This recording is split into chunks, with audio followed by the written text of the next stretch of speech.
Good morning and welcome to MicroMoment Monday. Today we're just going to do a short video checking in on how our Tattler lids are doing. Then I have a little bit of news, and then we're going to take a quick walk around the Vego gardens. We are 2 weeks away from our first frost date. I don't know if we'll make that or not, but we will be losing all of the things that are out there, and we wanted to show you how our growing season kind of ended up. So first to the Tattler lids. Almost a year ago on Halloween Day, that would be 11 months ago, we did a little experiment using the Tattler gasket that comes with the Tattler lids, and we put it on already used flats, and then we canned 30 pints of vegetables, then using just a regular band did it just like this. And they have been sitting right here since last Halloween. And we've checked in, I think, almost every month. 2 of the jars are actually missing, so we're down to 28 jars instead of 30 jars.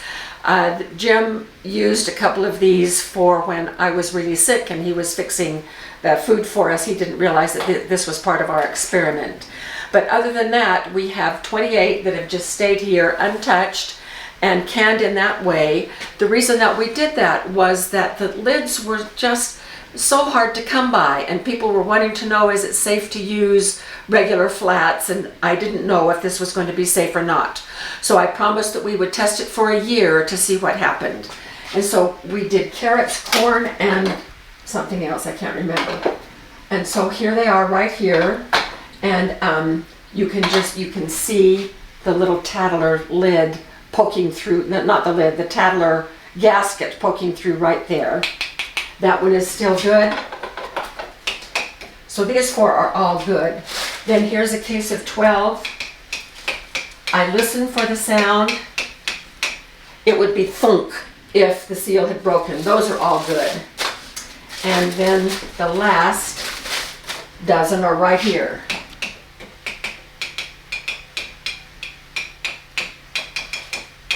Okay, everything is good. So 1 month to go, and then we will start rotating through them. So I'm thinking this is going to be just a great success. Okay, so now for just a little bit of news. A few days ago, we released our video on getting ready for winter, 14 points from the Weather Channel. It was really well received, so thank you so much. The reason I'm bringing that up right now is that there are some very valuable comments under that video from people who listed other things that they do to prepare for winter. And boy, some of them are excellent. And so I would recommend, if you have not read through those comments, to just skim through the comments underneath that video for additional ideas of getting ready for winter. Then in other news, as you know, as I admitted on one of our previous videos, every time I release a new book, and I'm trying to do it at the end of every month, not exactly on the last day, but on one of the last 2 or 3 days of each month, I'm trying to release a new book that is a compilation of information from among all of our over 300 videos, just trying to help out so that you don't have to go through and try to figure out which video said what. I'm getting the information written down, and you can download that and put it in a notebook if you wish. And we're having some success with those in terms of people feeling like it's much easier to purchase those little books. And I'm trying to keep them all under $10, except for our great big book that my sister and I did. But one of the things that I do is that the night before, I'm going to be releasing it on the video, because we always do a video that says the book is now out there, have at it. The night before, I release that book secretly up on our bookstore just to see how many people might find it. And so my daughter Cindy and I there's a nasty fly there, just released our book on the amazing qualities of food storage corn. And we actually had 4 people find it the night before. And I don't know why I get such a big kick out of that, but anyway, I do.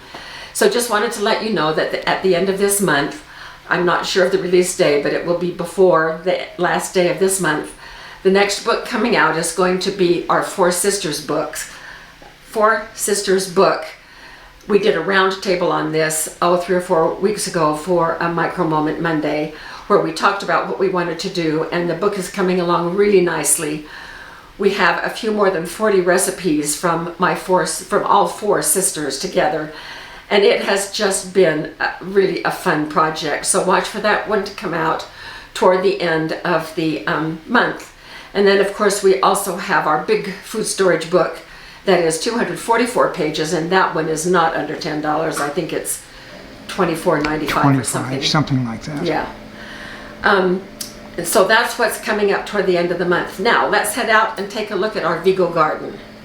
So these are the Vego gardens. That is the brand name of these light colored tubs.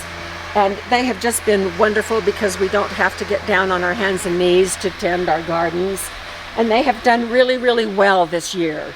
Most of the plants here were plants that my son started for us and then brought out to us in 1 gallon. He planted them as seeds and then brought them out. And I was just so thrilled.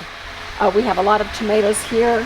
A lot of them are these little tiny, tiny tomatoes. The cherry tomatoes, they have such a wonderful flavor. And I have made a number of pints of tomato sauce with these tomatoes and others that are here. But look how high they have climbed on this arc. So this has worked out really well. This was our first experiment a couple of years ago on trying to do things that are a little bit more elevated. We need to completely refurbish this, but look right here. This was a mystery plant and it turned out to be a cantaloupe plant. This whole thing is one plant. So we have a cantaloupe here. We have 2 down here. Yeah, 2 more right here. And I think that's it. I don't see any others. I don't see any others either.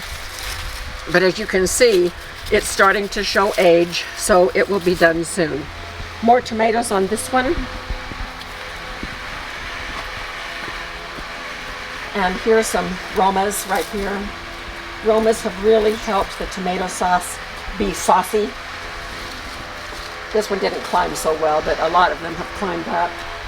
And then more tomatoes here and here, mostly tomatoes. But we did have a really nice crop of cucumbers. They have come and gone. And then over here, cantaloupe right here. And then down here is this little surprise. It's growing from the ground, and it is a volunteer. And I've figured out what it is. It is a, what zucchini? Butternut squash or something like that? It was 8-ball.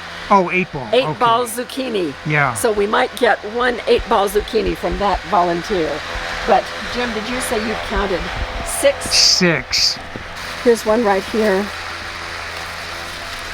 And there's more, Jim? There is another one up there someplace. Right in here.